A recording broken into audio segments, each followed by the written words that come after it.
Welcome to the Consulting Success Podcast. I'm your host, Michael Zapersky. In this podcast, we'll dive deep into the world of elite consultants, where you'll learn the strategies, tactics, and mindset to grow a highly profitable and successful consulting business. Hi there, and welcome back to another episode of the Consulting Success Podcast.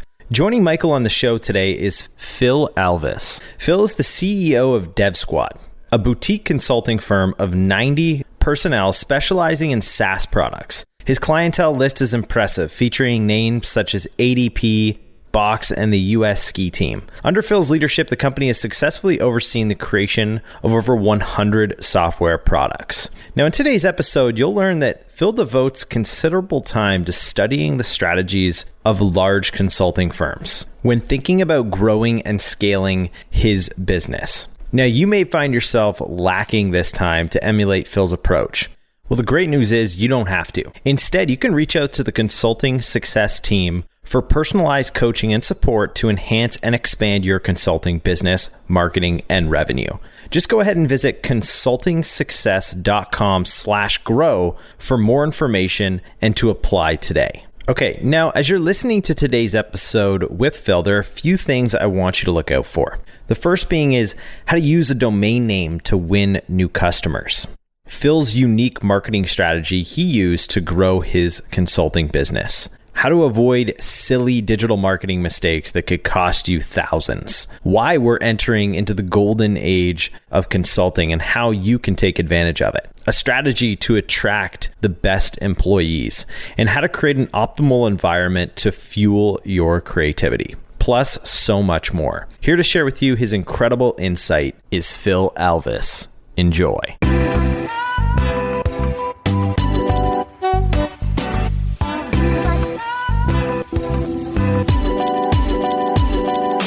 We get started today talking a little bit about what you were doing before DevSquad. So before you actually started this business, what was your background? Yeah, so I sold a SaaS business, a small SaaS business that I built when I was still in Brazil. I ended up using that money to move to the United States. To get a student visa, you have to prove that you have a certain amount of money in the bank and that you don't have to work for a couple of years. And that's kind of like what I did. I moved here already knowing how to develop software, and I did some freelancer for different people, and I ended up getting a job. And first as a senior developer, then I ended up leading a team. And that's basically what I was doing. And I realized there was a big need for development teams that actually think, that just like heads or hiring guns, but people that come and that think strategically and think about the product. And so that's when I decided I would leave my job and try to run this company. And I originally, my plan was to stay very small. I want to have like one squad and like personally lead that squad as like the technical product manager and product strategist, and have like a team of like 4 to 6 developers and a QA. And then that would be the team.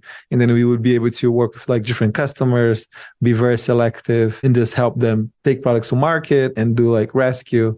And so that's how I started. But eventually I realized that it could be scalable and I could replicate that. And that's when I even rebranded, because originally I was just SLC Dev Shop. My whole plan was to stay local, to work with the market here in Utah. So SLC stands for Salt Lake City. And I realized I could scale. I went and I bought the domain devsquad.com, paid a bunch of money for. That's when we tried to replicate that work into. You remember how much you paid for the domain name? It was well over $20,000. It's a good, solid domain name. It's a nice one. But let me ask you, so you came from Brazil to the US. How strong was your English at that point? Oh, it was horrible. I'm asking, right? Because I had an experience over a decade ago of moving to Japan and kind of opening up a branch office for our consulting company at that time. And I remember it was extremely exciting. I loved a lot of it, but there were also a lot of challenges. I was a foreigner. I was still learning Japanese at that time, learning the culture, and just, even though I'd been involved with the culture and know many Japanese people, it was still a real challenge. So I'm wondering for you, what was that like coming to the US? You're now operating in a new language. It's a new culture. You're not only just trying to survive, you're trying to build a business in that environment. What was that like for you? Actually, I learned the culture and the language first. So I got here and then I was going to college, but I realized that even though I spoke English well enough to get into college, it wasn't well enough to look and to do business and to be able to communicate in the business world. But I was able to, at the beginning, I was just doing freelancer work and just doing the work myself, and people would be happy to hire me because I knew how to code. They could talk to me and they could like use a paper and draw what they need me to do. But on my job, like when I was leading a team, again, I was like absorbing the culture and learning the language. And then it was only after I had a grasp on the culture and the language that I decided to start Dev Squad. Of course, as a foreigner, you're always going to have an accent. It's never going to be perfect. But I was already very comfortable with the language and the culture by the time I decided to run a business and start a consulting firm. Well, I mean, I think it's just a great example to show. I mean, you can create success, right? Regardless of new location, different culture, different language, right? If you want to do it, you figure out a way to make it happen. So, and look at where you built it to today. So let's fast forward a little bit. So you had a bunch of different jobs. You decided, I'm going to go off and start create this company, build this business myself. When you decided to start Dev Squad, how did you get your first few clients? Like, I know you said you were doing some freelancing, but when you think about the first kind of major client for the business, where did they come from? So I had a website, and the first big customer that made me quit my job and go full time was actually the US ski team. And what happened was they reached out through the website. So we rank on the third page of Google. Somehow they were very patient. I kept clicking through it. And then they sent an RFP for a project. And I was like, oh, that's an amazing opportunity. And then I wanted to meet with them to ask questions. And I want to do a POC before the deadline to send in the actual proposal. So by the time I sent the proposal, I had already presented the POC. I had already established a relationship with these people. Just explain POC for those that aren't familiar. Proof of concept. So like we built like a piece of their software working for the hardest part of the problem they were trying to solve. And I was like, okay, look, I can solve. Of course, this is just a proof of concept. I think it was about like 3 weeks or 4 from the time they reached out to the time the actual proposal was due. And in that time, I was actually working on the product. I was working on building a relationship. So I wasn't like just writing stuff on the paper because I didn't even feel like I was strong to do that, like to know like how to write and how to make it beautiful and whatever. It was more about showing our work and building a relationship with our stakeholders at the organization. Do you think the fact that you were actually building and creating something that was tangible was ultimately what led them to decide to work with you, even though you're on the third page of Google? Was it that you just took more action and kind of showed them more value upfront than others did? Yes, for sure. Like the opportunity to show a lot of value. And like I had like 2 or 3 meetings with them before I submit the proposal. And the actual proposal was working software. Now, granted, the stage that my company is today, we don't do that anymore. You don't need to, I'm guessing, because you have enough kind of recognition in the marketplace and enough large clients. But I think early on, like the lesson there and the opportunity for so many is to have that mindset of just like over delivering or taking an extra step beyond what maybe other people would be. And therefore it's hard for a buyer to think not to engage with you if you're showing them so much value up front. It's like, well, imagine what's going to actually happen when we start paying this person or this company. Okay, so that makes sense. So you landed that engagement and the business kind of started from there. Just fast forward a little bit. If we push that button to the last couple of years inside of the business and even to today, what are you doing from a marketing perspective to generate new clients, inquiries? What does that kind of business development marketing side of the business look like today? Yeah, so it's all inbound. So everything that we get as far as lead is inbound. We do LinkedIn, we do Google Ads. I run a podcast. So that's where our leads are coming from. And so when you say sorry to interrupt, but is the podcast the biggest source or one of the biggest sources, or kind of like break down for me a little bit of people coming to your website through just SEO, finding your content or whatever, or finding the website? You have the podcast, you have Google Ads. What would you say is the kind of overall percentages of the different channels and the percentage of inquiries that each of them are driving? I would say SEO and Google Ads are probably 60% of everything that we get. And then paid social is another 10, and then the other 30%, it's going to be split in referrals. The podcast is pretty new. It's only a year old, but I already generate business, but a little bit from the podcast. And yeah, so that's kind of like, but like the foundation, it is Google. The foundation of like what we do is SEO and pay-per-click. And when you say SEO, just for those that maybe aren't as familiar, not in terms of what it is, I mean, search engine optimization, but is this just focusing on creating articles, kind of long form content that is around a specific topic, or do you have a different approach to doing that? That's exactly that. And I think another part that's important that we're very big is on CRO, which is conversion rate optimization, right? So like when we start, we didn't say, hey, we are a SaaS consulting firm. We help you build SaaS products. We were just, hey, we're a development company. I mean, everybody's a development company, so that's not great. Great, congrats. But then we start to like what we really like to do, what we add the most value, where's the market that we play. So we have to like went and figure out who our customer was, what products we like to build, and like really work on the messaging. I think that a lot of our work in marketing was around the messaging, because you can put a bunch of people in the website. If the message is wrong, or if you're putting the wrong people in the website, it doesn't matter. It's such a good point. I mean, I say this often and definitely see this a lot, where with consultants call themselves like, I'm a marketing consultant or a management consultant. It's like, great. Like, so is everybody. So, I mean, what do you actually do, right? What's different about you? Tell me a little bit about the Google Ads. What kinds of keywords there are you targeting, or how do you kind of think about Google Ads in terms of like, what are you trying to accomplish with those? Where are you trying to reach people? Is it people that are early on in their journey, or is it people who are like, they have the budget, they're ready to start building today? What are you kind of thinking when it comes to advertising on Google? Yeah, I think advertising on Google is about capturing demand, meaning I'm not going long keywords of people. They're like looking.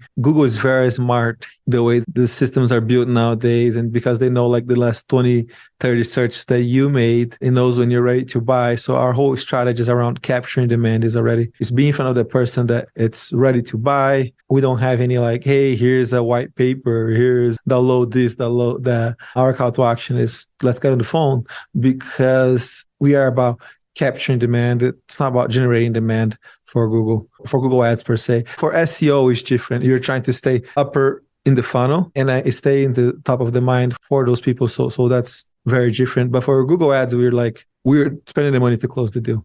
Got it. You mentioned about kind of the messaging that early on, it was much more general, didn't necessarily work. Is there anything else that you've tried from a marketing or business development perspective to generate new leads and inquiries that are qualified that maybe you tried and just did not work at all? Oh, so much. So many. The list is long. The old saying, half of the money you spend in marketing is wasted. They probably don't know which half is the wasted one.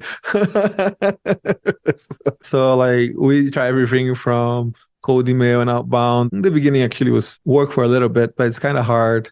Like the mentality of the customer that comes, it might be a little bit different. Even with Google Ads itself, we went after keywords that were the wrong keywords. So we try Quora, we try Twitter, we try pretty much everything. We try newsletters, sponsoring newsletters. None of those result in anything. And I'm always trying. I have a portion of our marketing budget that for exploration, and I don't get frustrated if I lose that money, because like the markets are changing and you don't want to be so dependent on one channel. So I'm always testing channels and trying to figure out if this works or not. More often than not, it doesn't work. Right. That also means you're one step closer to kind of eliminating that and, to finding something that does work. I think that allocation of budget for experimentation is just a really great idea, and kind of takes us to my next question around just overall budgets for marketing. Do you have an established budget where you say, X percentage of our overall revenue or profit we're going to use for marketing types of initiatives? Or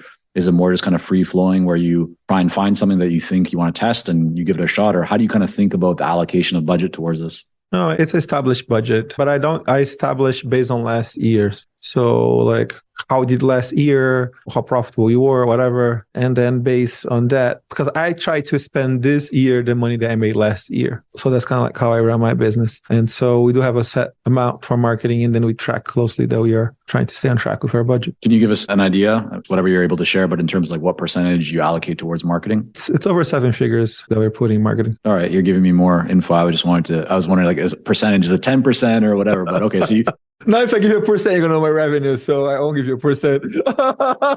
Whatever you're comfortable sharing, as I said, Phil. But okay, so you are making a significant investment into marketing on an annual basis. It's our biggest investment. Consulting firm, I feel like you only have 2 costs, people and marketing. Those are the biggest 2 expenses in my P&L. It's my people is expensive, and so is my marketing. I need my marketing to keep my people busy.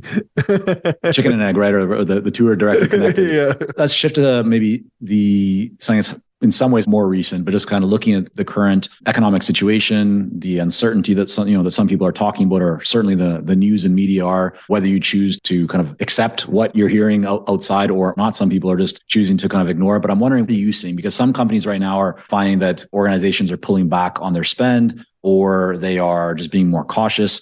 Others are seeing fantastic growth in their business. What are you seeing right now in the marketplace, given your focus around SaaS businesses? Yeah, I definitely have seen this space being affected. I think specifically when you think about Q1, everyone is super worried. So the people that were already investing, they would keep investing, but they were like a little bit more iffy. Like I had a whole meeting internally with the team, like make sure you don't drop the ball, because everyone is on the edge, because everyone is hearing and is seeing like different things happening. And then it was like less customers coming in for sure. And it did have some customers that were like funded by VC that end up leaving. As we lead now into Q3, I actually have been seeing for us a recover, because a lot of companies that did lay off, now they realize they're like, oh shit, how are you going to get this work done?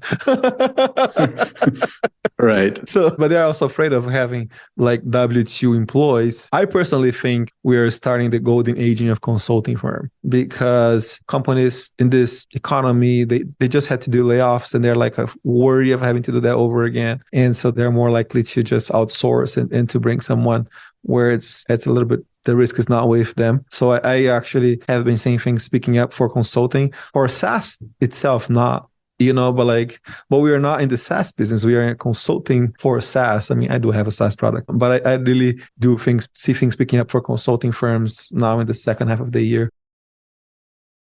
I'm with you on that. I mean, I think it's an interesting environment, but there's huge opportunity for consultants and for those that know how to approach things and how to build a business. Yeah, massive opportunity now and going forward. So the space of serving SaaS or, working with SaaS companies, and this applies to everybody regardless of whether they're in SaaS or not, you're not the only company that works with SaaS businesses, right? So how do you think about creating an advantage or differentiation, given that, again, there's others that provide similar types of services? What's been your mindset towards that? What kind of actions have you taken? What have you learned? Yeah, so our mindset, it's about like what we like to say is that we do product level thinking. There's a lot of development companies out there, but most of them, they're just order takers, take your order, take to the other side. And especially to stick with right now, the competition is higher, because someone can hire my consulting firm for development, or they can hire X-Twitter, because all those people are in the market looking for jobs. So the competition is a lot higher. But the way we try to differentiate is like really being the partner to think about strategy, development, and design out together. I just don't want to be like another development company, right? I wanted to combine everything and to help our customers think big picture, to push back, to think about how to take the product to market, and to actually have processes and have a culture. Because I believe most consulting firms, or a lot of consulting firms, end up not having a culture, just having like working with each different project, and like just at a point being not a real consultant, but just a work per hour. And so we really try to establish ourselves in the space of a real consulting firm. And there's not a lot of consulting firms. I like to say that the development space, all that you see is a lot of like glorify staffing agents. And that's not what we are not. We are not a staffing agents. We don't change. You can't come to me and say, hey, I want a developer that code this with this many years of experience. I'll be like, yeah, that's to make a hire. If you come to us, I'll tell you the developers that I have, the technology that we can work with. It's about the product, it's about the strategy, it's about thinking big picture. And that's what differentiates us. So at what point do you communicate that kind of differentiation? Is it from the point that people see your ads? Is it in your content? Is it on the website? Is it only really discussed during a sales call? At what point are you communicating that differentiation? So the whole funnel. I hope that when they show up to a sales call, they're already sold. And where would they see it? Just kind of give us an example, like walk us through before somebody even jumps on a call with you or somebody on your team. What would they potentially be seeing that would help them to see or kind of experience that differentiation? Yeah, from the homepage of the website, we are talking about the differentiation, to our case studies, to the content of our ads. So everywhere, it's the positioning is all different. Okay, good. And in terms of sales calls, are you the one right now? Like, are you doing all sales calls? Do you have a team that does this? Kind of what does that sales process look like? Yeah, at this stage, I do all of the calls. We got a bunch of leads. Most of them are disqualified by email. I'll send an email to them to get some additional information before jumping in a call to kind of protect my time. It was funny. Just last week, someone was super mad at me. And he was like, I guess you value your time more than you value speaking with new customers. I'm like, dude, I get like bunch of leads every month and I want to make sure I don't waste your time and my time, but he was super frustrated because I sent a follow-up email asking questions. But after I'm able, and I have all those templatized on our CRM, so I end up only taking like a handful of calls every month, people that are very highly qualified. And what are you looking for? Because that qualification process, I think, is so important, right? It's not uncommon for people to waste a lot of time talking to the wrong people. What have you learned? What do you look for to really qualify people before you spend the time to get on a call with them? Yeah, our goal is to reduce technology risk to zero. So there's different kinds of products. Some products require just engineering and some products require some science too. Engineer, there's like an A to B and that A to B is guaranteed. And that's why I love being in the engineering space. Much as we talk a lot marketing in this podcast today, I love doing marketing for myself, but not for other people because there's no way to guarantee they're going to get from A to B when you're talking about marketing. Now in software, there is many times. So our customers are usually looking to build like a boring B2B SaaS product, like boring the space that like maybe they're building a SaaS to help, like, let's say in the case of ADP, to help people that are hiring do a better job and manage their hiring process. So there's not a real risk, technological risk there. So we were looking, also I wanted the founder to be a real industry expert. Like, does he understand the industry? Why he's building a product for the industry? Sometimes people think about qualification for calls. They're really just looking for, does the buyer have the ability to invest, right? Like, are they an actual buyer? Like, so are they from a large enough company, or does it seem like they have enough money that they can make an investment? Are those factors that you look at, or are you not paying as much attention to those and focusing more on that, the risk or limiting the risk around technology? Oh yeah, definitely the first disqualifier. Do you have the money? But having the money alone doesn't make that person the right fit to work with us. And even when we get in the sales call, my second slide, it's about the right fit and it's about what works for us, how we do, what doesn't work. And because I believe to be successful, you have to work for the right customer, especially in a boutique firm like ours. So it's a lot about making sure the customer is a fit to what we have to offer and to what he's trying to build. And it's similar to the stuff that we did before. Like, of course, it's going to be unique for his market and everything, but the technology and the things behind is not going to be overwhelmingly different than anything else. Like B2B SaaS is very simple, and there's a lot of money to be made in B2B SaaS. Right. So again, with that sales process, and I'm thinking now about pricing as well, sometimes people in technology, or especially in the development space, if they might find that as they're speaking to a buyer, they're spending a lot of time kind of getting all the documentation or like getting clear on all the different technology pieces. So they're investing a lot of time up front without necessarily having a signed agreement and getting paid. I'm wondering, what does your process look like there? And also, I'd love to get a sense of how you think about pricing your projects. Is it based on hours? Is it based on some other form of time, like day rates, or is it a monthly retainer type of fee, project fee? How do you approach that as well? Yeah, so we like to work on retainers, but sometimes we also do SOWs with project fees, specifically with big companies. And we never ever close a deal, but sometimes we send SOWs for the government. So things like that. And your first question was about how we make sure we are not wasting time. We charge the customers for that. So it's very productized. We say, hey, there's two things that we do basically. We do product design and strategy, and that's custom, and that costs X per hour. And we'll send the agreement, and we start with 100 hours, and then we go from there to do the strategy and the design. And then from there, you can get a development squad, that we would charge a monthly retainer depending on the size of your squad. It's a squad with 2, 4, 6 developers. Every squad has to have a product manager, has to have QA. Do you need to add designers? And what's the complexity, the technology of the product that you have to build? And that's how we do our pricing. So you're kind of allocating, you're saying here's kind of a team, a squad that you're going to get to come into the business or to work on this SaaS, software as a service. Is this reliant on, I guess what I'm wondering is, what happens if any given month the buyer doesn't have as much requirement? Does that roll over, or just kind of they forfeit that? How do you kind of approach that, since it sounds like you're using a bit of a kind of retainer monthly payment for the team to be placed? So when I start talking to customers, that's one of the qualifications. It's for them to understand the software is never done.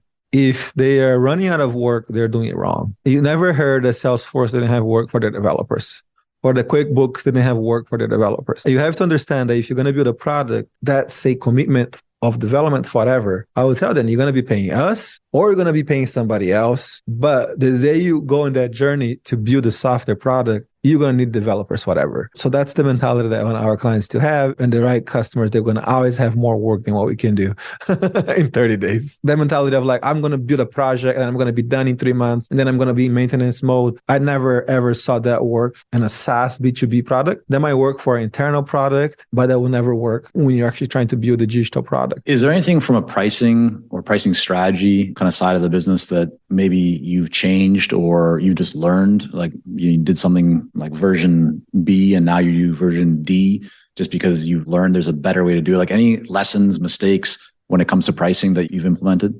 Yeah, it's kind of like full circle. So when we start, we try to do the project-based approach and that didn't work. We realized... Why didn't it work? Yeah. Because like the customer was in one team and you were another team. We went to do the least we can. The customer went to put the most they could. They were like less sophisticated customers too because we were starting. We got whoever we could get. And we'd always end up in that situation where we were like losing money in a customer doing more work. And so we move out of project-based work and we went and we do just retainer. When we moved to retainer, we never lost money. And then the company grew. But then bigger companies start to come to us and they don't buy shit on retainer. And then we lost a bunch of those deals because I was like, no, this is how we work. And some of them were actually even flexible enough to, okay, we're going to work with your way because we really want to work with you. And then we kind of like went full circle. And now we have both offers where we do have the project-based, the SOW offer, but the way that works is for bigger companies, it's actually more money. They need a guarantee, but for them, it's about being predictable. When you say they need a guarantee, what do you mean? You mean like they guarantee a certain number of hours or... They need to make sure that if I spend X, I'm going to have my product. But their X is very big. You can often build 2 products with their X. But they prefer to know that's going to cost X than for you to tell that's going to be month to month and it's going to be done whenever. So then we end up to learn like how to actually proper scope for those bigger organizations and how to keep the SOWs small. We like 3 months SOWs because that way you can keep agile and then we just renew another SOW and go from there. But that was a big lesson though for us. Yeah. And I'm wondering like when you were at that place where you need to make the decision, you're doing retainers and you don't want to change because retainers are the way to go, but the big companies, that doesn't work for them. And you ultimately made a decision to introduce both options. So we can either go the retainer route or we can go the project-based route for the larger organizations when they're not okay to sign up for retainers. Did you have a concern that like, hey, aren't we introducing a lot more complexity into our business? Like now we have to service 2 different ways of operating, different ways of accounting or different ways of billing. How did you kind of think about making that decision in terms of the long-term benefits or path for the business? I work a lot with my lawyer to try to make our SOWs a way that we could keep working in the same way that we would keep working. At the end of the day, we were like, hey, if we were doing this on a retainer, we'd be do this in 6 months. We're going to add 3 months for safety. Mr. Big Companies, it's going to be 9 months and this is how much you're going to charge you. But we are able to run the operation very, very similar and to like do the milestones every 3 months. But like for everyone down, of course, accounting is different, legal is different, but for everyone down, it's fulfillment is pretty much the same. That's smart. Okay. So you're able to find a creative solution to essentially keeping the train moving in the same direction, but just adjusting kind of the paint or the shape or whatever else you want to kind of say. Yeah. Got you. That makes sense. And then just a couple of final questions here about hiring, because I mean, you've built your team to 90 people. It's a really good sized company and you're in a market where there's a lot of demand. Now, given the last few months or period of time, I mean, a lot of large tech companies have been going through layoffs. So there are more people looking for work. But just even historically, if you go back over the last several years, this is a space where it's oftentimes maybe hard to find really good people. What have you found? What have you learned when it comes to hiring A players or just very talented people? Where do you go to find these people?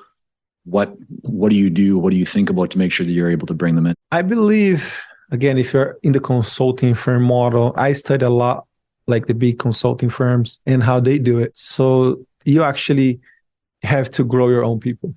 You know, you have to have the systems in place, the leadership in place, so you can hire people and they will be able to excel inside your engine and they'll be able to grow from there. And that's where it's very important. That's why I don't change our processes for every single customer. And it's very important that I choose the right customer.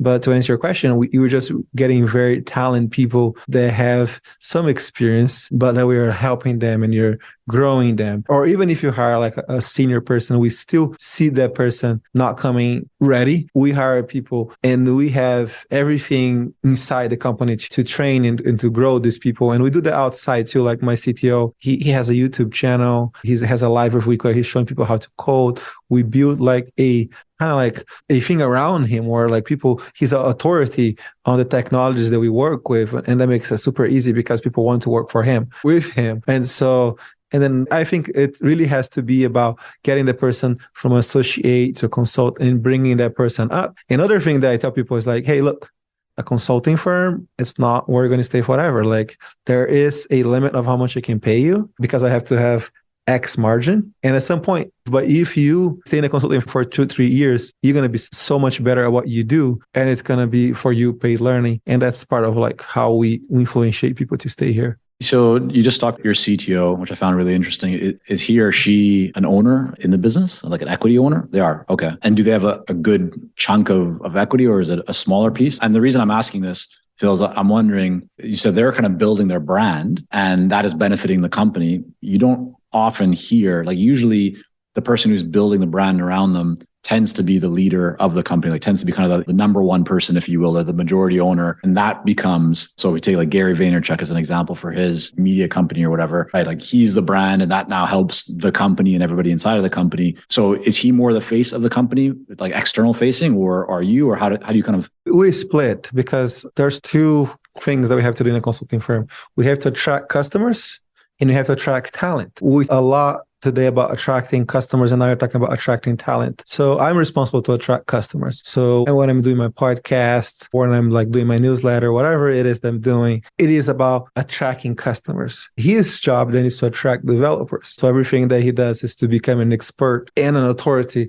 in the developers. So the developers look to him and designers look to him, whatever. So this is how we split because I couldn't have both brands. Sure. So that's smart. So you kind of divide and conquer and you have very clear areas of focus. Okay. Exactly. All right. So Phil, a couple more questions, then we'll wrap up. You're a leader of a 90-person company growing, doing very well. What are one or two things that you do on a regular daily basis, maybe, that you feel really contribute to you being able to show up at a high level of performance and really get things done? Any habits, things you're doing on a daily basis? I think lately I have been paying a lot of attention for my health. I wake up every day, go to the gym before I come to work. That helps a lot. And I have hobbies. What are the hobbies? I love cycling. I love flying. I love Brazilian Jiu-Jitsu. So those are the three things I do. Pilot. This is my airplane over here. There we go. It looks like a mock of the actual real one. For those that are just checking the audio, make sure you check out the Consulting Success Podcast YouTube channel. Then you can see Phil's airplane here. He's showing us the model of it.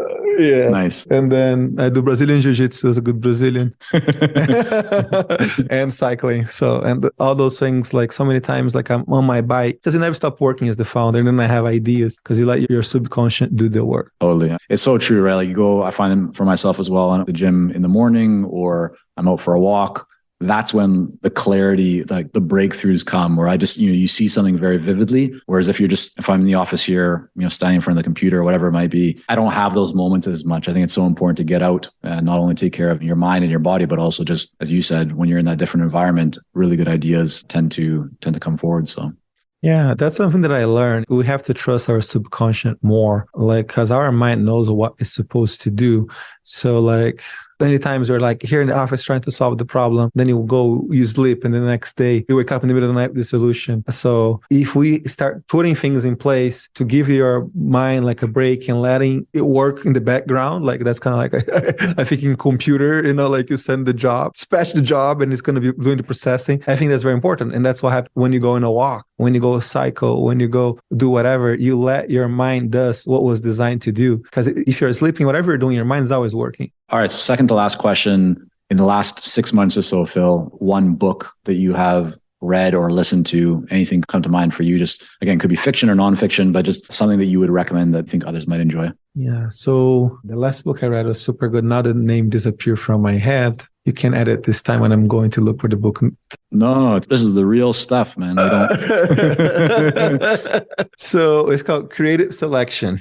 Creative Selection? Yes, it's about how the team that built the iPhone and Apple work, and the guy that built the keyboard, and how Apple used to run in the times of Steve Jobs. And okay, by Ken Kosienda. Yes, it's such a good book. It's a newer book. Yeah, I love the book. We'll link that up in the show notes. So Creative Selection by Ken Kosienda. That's a new one. The name sounds familiar, but I definitely have not read that. So I read a bunch of other books, like for the economy right now, Misbehaving, The Making of Behavior Economics. That one's super cool too. So there we go. And then finally, Phil, I want to thank you for coming on, spending a bit of time with us here today, sharing a bit of your story. There's so much that you've accomplished, so much that you guys have going on. I want to make sure that people can learn more about you, your company, and the work that you do. Where's the best place for them to go and check it out? Is it just DevSquad? Yeah, you can go to devsquad.com. I'm also at philalves.com, PHALALVES.com. From there, you can send me an email or sign up to my newsletter. Hey, it's Michael here, and we'll be right back to the podcast. But first, are you ready to grow, scale, and take your consulting business and marketing to the next level? If so, our Clarity Coaching program may be a great fit for you.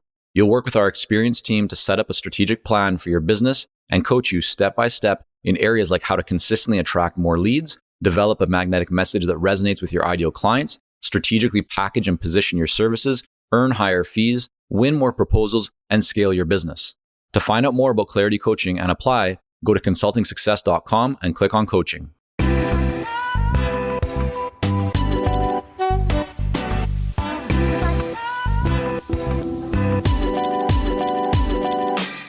That is it for today's podcast between Michael and Phil. If you enjoyed today's episode, then as always, hit that subscribe button wherever you listen to your favorite podcast. And if you want to help support the Consulting Success Podcast, you can do so by either heading over to Apple Podcasts and leaving a rating and review, or by sharing this episode out with a friend or colleague who you feel like would truly benefit from listening to today's conversation. Also, a reminder, if you want to work with the Consulting Success team and receive personalized coaching and support to help you enhance and expand your consulting business, marketing, and revenue, visit consultingsuccess.com/grow for more information and to apply today. Again, thank you so much for listening to today's episode. This is the end of the line for this week. Until next time. Thank you for joining us on this episode of the Consulting Success Podcast. For more episodes and to subscribe, rate, and leave a review, head on over to iTunes. And if you'd like to develop consistent lead flow and a highly profitable consulting business, learn more about our coaching programs at consultingsuccess.com.